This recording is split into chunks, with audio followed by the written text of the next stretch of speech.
கர்த்தருடைய பரிசுத்த நாமத்துக்கு மகிமை உண்டாவதாக. இந்த நாளிலும் உங்களுக்கான வேத வார்த்தைக்கு நேராய் அன்போடு கூட அழைக்கிறோம். இந்த நாளினுடைய தியானத்திற்கென்று ஏசாயா 40ஆம் அதிகாரம் 11வது வசனம். மேய்ப்பனைப் போல தமது மந்தையை மேய்ப்பார், ஆட்டுக்குட்டிகளை தமது புயத்தினால் சேர்த்து தமது மடியிலே சுமந்து கறவலாடுகளை மெதுவாய் நடத்துவார். பிரியமானவர்களே, இந்த வேத பகுதியிலே நாம் பார்க்கக்கூடிய சத்தியம் என்ன என்றால், கர்த்தர் நம்முடைய மேய்ப்பனாய் இருந்து நம்மை மேய்க்கிறவராய், நம்மை சேர்க்கிறவராய், நம்மை சுமக்கிறவராய், நம்மை நடத்துகிறவராய் இருக்கிறார் என்று அங்கு நமக்கு சொல்லப்பட்டிருக்கிறது. பிரியமானவர்களே, யோவான் 10ஆம் அதிகாரம் 11வது வசனத்திலே நாம் பார்க்கிறோம், கர்த்தர் நல்லவர், அவருடைய கிருபை என்றும் உள்ளது. நானே நல்ல மேய்ப்பன், நல்ல மேய்ப்பன் தன் ஆடுகளுக்காக தன் ஜீவனையே கொடுக்கிறான் என்று. ஜீவனை கொடுத்து நம்மை மேய்க்கிறவராய், நடத்துகிறவராய், சுமக்கிறவராய், ஏந்துகிறவராய் இருக்கிறார் என்று நாம் அர்த்தப்படுத்தி கொள்ளலாம். அதே அதிகாரத்திலே 14 முதல் 15 வரைக்குள்ள வசனத்திலே, நானே நல்ல மேய்ப்பன், பிதா என்னை அறிந்திருக்கிறது போலவும் நான் பிதாவை அறிந்திருக்கிறது போலவும் நான் என்னுடையவைகளை அறிந்தும் என்னுடையவைகளால் அறியப்பட்டும் இருக்கிறேன், ஆடுகளுக்காக என் ஜீவனை கொடுக்கிறேன். பிரியமானவர்களே, தேவன் கிறிஸ்து இயேசு ஒருவரை ஒருவர் எப்படி அறிந்திருக்கிறார்களோ அதே போல நாமும் வேதத்தின் மூலமாக கிறிஸ்து இயேசுவை அறிந்தவர்களாய், கிறிஸ்து இயேசுவினால் அறியப்பட்டவர்களுமாய் இந்த பூமியிலே நம்முடைய கிறிஸ்துவ ஜீவியம் அமைய வேண்டியது அவசியம். அதைத்தான் அங்கே சங்கீதக்காரனாகிய தாவீது 23ஆம் சங்கீதத்திலே தனக்கு தேவன் எப்படிப்பட்டவராக இருக்கிறார், கர்த்தர் என் மேய்ப்பராய் இருக்கிறார், ஆதலால் என் வாழ்க்கையிலே எந்த குறைவும் நான் அடைவது இல்லை. அவர் என்னை புல்லுள்ள இடங்களிலே மேய்ப்பார், அமர்ந்த தண்ணீர்கள் அண்டையிலே நடத்துவார், என் ஆத்துமாவை தேற்றுவார், தம்முடைய நாமத்தின் நிமித்தம் என்னை நீதியின் பாதையிலே நடத்துவார், மரண இருளின் பள்ளத்தாக்கிலே நடந்தாலும் பொல்லாப்புக்கு நான் பயப்படாமல் இருப்பேன். அவருடைய கோலும் அவருடைய வேதமும் அவருடைய ஆவியும் என்னை தேற்றுகிறதாய், என்னை நடத்துகிறதாய், கோலும் தடியுமாய் இருந்து என்னை தேற்றி நடத்துகிறதாய் இருக்கிறது என்கிற அறிவு சங்கீதக்காரனுக்கு இருக்கிறதை நாம் பார்க்கிறோம். இந்த அறிவு உங்களுக்கும் எனக்கும் அவசியமாய் இருக்கிறது. எசேக்கியேலின் புத்தகம் 34ஆம் அதிகாரம்.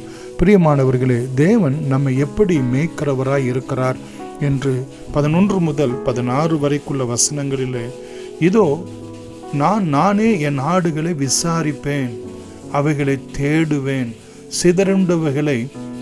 சிதறுண்ட என் ஆடுகளின் நடுவே இருக்கிற நாளில் என் மந்தையை தேடிக்கொண்டு இருக்கிறது போல நான் என் ஆடுகளை தேடி மப்பும் மந்தாரமுமான நாளிலே அவைகள் சிதறண்டு போன எல்லா இடங்களில் இருந்தும் அவைகளை தப்பி வர பண்ணி, அவைகளை ஜனங்களிடத்திலிருந்து புறப்படவும் தேசங்களிலிருந்து சேரவும் பண்ணி, அவைகளுடைய சுய தேசத்திலே அவைகளை கொண்டு வந்து இஸ்ரவேல் மலைகளின் மேலும் ஆறுகள் அண்டையிலும் தேசத்தின் சகல வாசஸ்தலங்களிலும் அவைகளை மேய்ப்பேன், அவைகளை நல்ல மேய்ச்சலிலே மேய்ப்பேன். இஸ்ரவேலுடைய உயர்ந்த மலைகளில் அவைகளுடைய தொழுவம் இருக்கும், அங்கே அவைகள் நல்ல தொழுவத்தில் படுத்துக்கொள்ளும். இஸ்ரவேலின் மலைகளின் மேல் நல்ல மேய்ச்சலை மேயும்.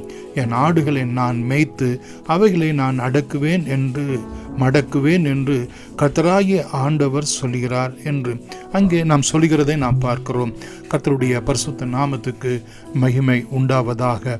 பிரியமானவர்களே, தொடர்ந்து நாம் மத்தேயு 18ஆம் அதிகாரம் 12 முதல் 14 வரைக்குள்ள வசனத்தில் உவமையாக சொல்லப்பட்டிருக்கிறது என்ன? அவர் காணாமல் போன ஆட்டை தேடி கண்டுபிடித்து அவைகள் நிமித்தமாய் சந்தோஷப்படுகிறவர் என்று அங்கே நாம் பார்க்கிறோம். எப்படியாக அவர் தேடுகிறார் என்றும், எப்படியாக அவர் சேர்க்கிறார் என்றும், எப்படியாக அவர் மேய்க்கிறார் என்றும், நல்ல மேய்ச்சல் அண்டையிலே நம்ம எப்படி மடக்குகிறார் என்றும் சேர்க்கிறார் என்றும் நான் இங்கே இந்த வசனங்கள் மூலமாய் நாம் பார்க்கிறோம். கர்த்தர் நல்லவர், மீகா 5ஆம் அதிகாரம் 4வது வசனத்திலே நாம் பார்ப்போம் என்று சொன்னால், பிரியமானவர்களே, கர்த்தருடைய பலத்தோடும் தம்முடைய தேவனாகிய கர்த்தருடைய நாமத்தின் மகத்துவத்தோடும் மேய்ப்பார். எல்லா விதமான அவருடைய குளோரி, அவருடைய மகிமை, அவருடைய மேன்மை இது நம்முடைய வாழ்க்கையிலும் விளங்கும்படியாய் அவர் மேய்க்கிறவராய், நடத்துகிறவராய், நிலை நிறுத்துகிறவராய், பூமியின் எல்லைகள் பரியந்தம் நம் நிமித்தம் அவர் மகிமை அடைகிறவராகவும் இருப்பார். அப்படியாக நம்மை மேய்ப்பார் என்று அங்கே நாம் பார்க்கிறோம். 1 பேதுரு 5ஆம் அதிகாரம் 4வது வசனத்திலே நாம் பார்ப்போம் என்று சொன்னால், அப்படி செய்தால் பிரியமானவர்களே, பிரதான மேய்ப்பர் வெளிப்படும் போது மகிமை உள்ள வாடாத கிரீடத்தை நாம் பெறும்படியாக நம்முடைய நாட்களிலே ஆண்டவர் நமக்கு அனுகிரகம் செய்தருளுவார். மத்தேயு 9:36 பார்க்கிறோம், மேய்ப்பன் இல்லாத ஆடுகளை கண்டு அவர் மனதுருகிறது போல பிரியமானவர்களே, நாம் ரட்சிக்கப்படும்படியாய், நாம் மனம் திரும்பும்படியாய், அவருடைய மந்தையிலே சேர்க்கப்படும்படியாய், அவரால் நித்தமும் நடத்தப்படும்படியாய் பிரியமானவர்களே அவர் மனதுருக்கம் உடையவராக காணப்படுகிறார் என்றும் அங்கே நாம் பார்க்கிறோம்.